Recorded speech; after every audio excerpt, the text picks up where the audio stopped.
Sir ಖಂಡಿತ ಮುಟ್ಟಿಸ ಅವರ ಅಭಿಮಾನದ ಅಜ್ಜ ನವೀನ್ ಅವರು ಮತ್ತು ಜಗ್ಗಿ ಅವರು ಸಿಕ್ಕಿದ್ರು ಸರ್.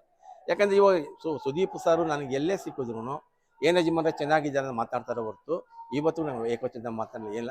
ನನ್ನ ಸ್ಪರ್ಶದಿಂದ ನಮ್ಮ ಆಫೀಸ್ಗಳು ಭಾಷಾ ಫಿಲ್ಮ್ಸ್ ಇತ್ತು, ಬಾರ್ ಫಿಲ್ಮ್ಸ್ ಇತ್ತು, ಅಲ್ಲಿ ಅಲ್ಲಿಂದ ನಾನು ನೋಡ್ತಾ ಬಂದಿದ್ದೀನಿ 96 97ರಿಂದ ಕನಿಷ್ಠ ಒಂದು 27 28 ವರ್ಷದಿಂದ ನಾನು ನೋಡ್ತಾ ಇದ್ದೀನಿ. ಕಂಡಾಗ ಯಜಮಾನ ಚೆನ್ನಾಗಿದೆ ಅಂತ ಹೇಳ್ತಾರೆ. ವೈಯಕ್ತಿಕವಾಗಿ ನಾನು ಅವರಲ್ಲಿ ಇದು ಕಾರ್ಯಕ್ರಮ ಪ್ರೆಸ್ ಮೀಟಲ್ಲಿ ಭೇಟಿ ಮಾಡಿದ್ದೀನಿ ಸರ್. ಮ್ಯಾಕ್ಸ್ ಸಿನಿಮಾ ಕೂಡ ಇನ್ನೇನು ರಿಲೀಸ್ ಆಗೋ ಹಂತದಲ್ಲಿದೆ. ಸೊ ಮ್ಯಾಕ್ಸ್ ಹೈದರಾಬಾದ್ ಡಿಸ್ಟ್ರಿಬ್ಯೂಷನ್ ಕೂಡ ನೀವೇ ತಗೋತೀರಾ ಹೇಗೆ ಸರ್? 100ಕ್ಕೆ 1000% ಅಷ್ಟು ನಾನು ತೆಗೆದುಕೊಂಡು ಹೋಗುತ್ತಿದೆ. ಆದರೆ ಇಲ್ಲಿ ತನಕ 42 ಕೇಂದ್ರಗಳಿತ್ತಲ್ಲಿ, ಈಗ 18ರಿಂದ 20 ಕೇಂದ್ರಗಳು ಬಂದಿದೆ.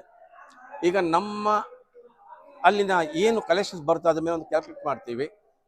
ನಮಗೆ ಸಿಕ್ಕಿದೆ ಖಂಡಿತ ನಾನು ತೊಗೊತೀನಿ ಸರ್ ಹೈದರಾಬಾದ್ ಕರ್ನಾಟಕ. ಯಾಕಂದ್ರೆ ಯಾವುದು ಸಿನಿಮಾ ಬಿಟ್ಟಿಲ್ಲ ಇತ್ತೀಚೆಗೆ ಅವ್ರದ್ದು, ಸರತಿ ಸಾಲಿನಂತೆ ತಗೊತಾ ಇದ್ದೀನಿ.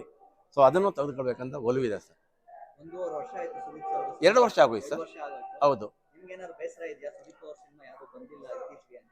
ಸರ್, ಒಂದು ಮನೆಯಲ್ಲಿ ಒಂದು ಮಗು ವಿದ್ಯಾವಂತನಾಗಿ ವಿದೇಶಕ್ಕೆ ಹೋಗುತ್ತಾನೆ. ನಮ್ಮ ಕನ್ನಡ ಚಿತ್ರರಂಗದಲ್ಲಿ ಒಬ್ಬ ವ್ಯಕ್ತಿ ಒಬ್ಬ ಒಳ್ಳೆ ನಟನಾಗಿ 2 ವರ್ಷ ಕಣ್ಣಿಗೆ ಮರೆಯಾಗದಿದ್ದರೆ ಅಲ್ಲಿ ಮನೆಯಲ್ಲಿ 2 ವರ್ಷ ಮಗು ಬರೆದಿದ್ದ ವಿದೇಶದಿಂದ ತಂದೆ ತಾಯಿಗೆ ಎಷ್ಟು ನೋವಾಗುತ್ತೆ. ಅದೇ ಥರ ಒಬ್ಬ ನಟ 2 ವರ್ಷದಿಂದ ಕಣ್ಣು ಮುಂದೆ ಬರಲಿ ಅಂದರೆ ಪ್ರತಿಯೊಂದು ಅಭಿಮಾನಿಗೂ ಪ್ರತಿಯೊಬ್ಬ ಕನ್ನಡ ರಸಿಕರಿಗೂ ನೋವಾಗುತ್ತೆ ಸರ್.